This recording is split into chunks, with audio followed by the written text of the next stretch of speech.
The decision to maintain production was made despite concerns from some of the cartel members, such as Nigeria and Venezuela, that it need higher oil prices to balance their budgets.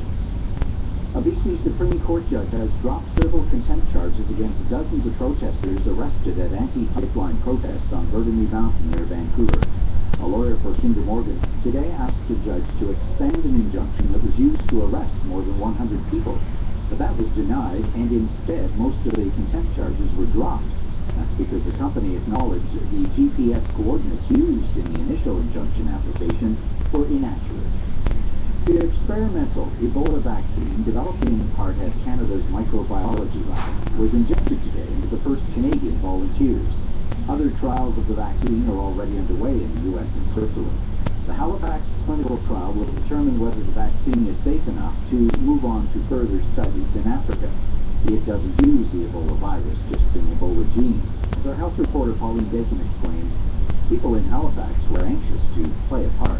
22-year-old Emily Sollers is one of 40 people in Halifax who's volunteered to be injected with the experimental Ebola vaccine. I watch the news all the time, and to be able to do my part from over here in Nova Scotia, that was a big part of my experience. More than 150 people offered to take part in the trial.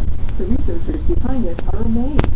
It's unusual, says principal investigator Dr. Scott Halper. People that do something here in their own backyard, that's meaningful to the next set of studies done in West Africa. The study will look at the safety and effectiveness of several different doses of the vaccine and monitor side effects, expected to be similar to those associated with the flu vaccine. It's not live Ebola virus, but that Ebola gene is a specific protein researchers hope will trigger the body to make antibodies to fight off the virus. The study results are expected early in 2015. Pauline Dakin, CBC News, Halifax. The deadline has come and gone, but dozens of First Nations appear to have chosen not to publicly disclose their financial information. Federal legislation now requires First Nations to disclose their finances, including the salaries of their chiefs and councils.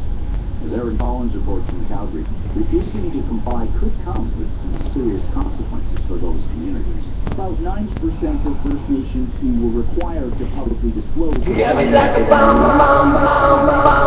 than 50 nations haven't complied.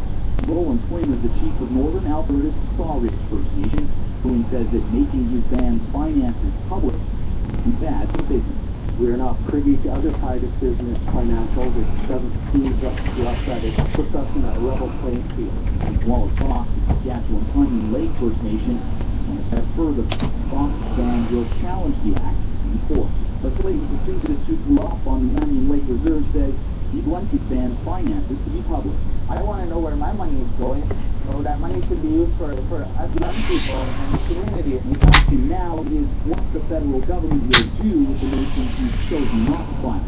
Mr. Bernard Valcourt says he'll use the powers available to him in the act, which include withholding some funding and even terminating some federal grants. Aaron Collins, CC News, Calgary. And that is. Another big news story that announced was today that Canada was sending nurses forever to West Africa. There's a whole Ebola case. And I don't know why, like, anybody who wants to go work and help the people in West Africa, this whole Ebola case.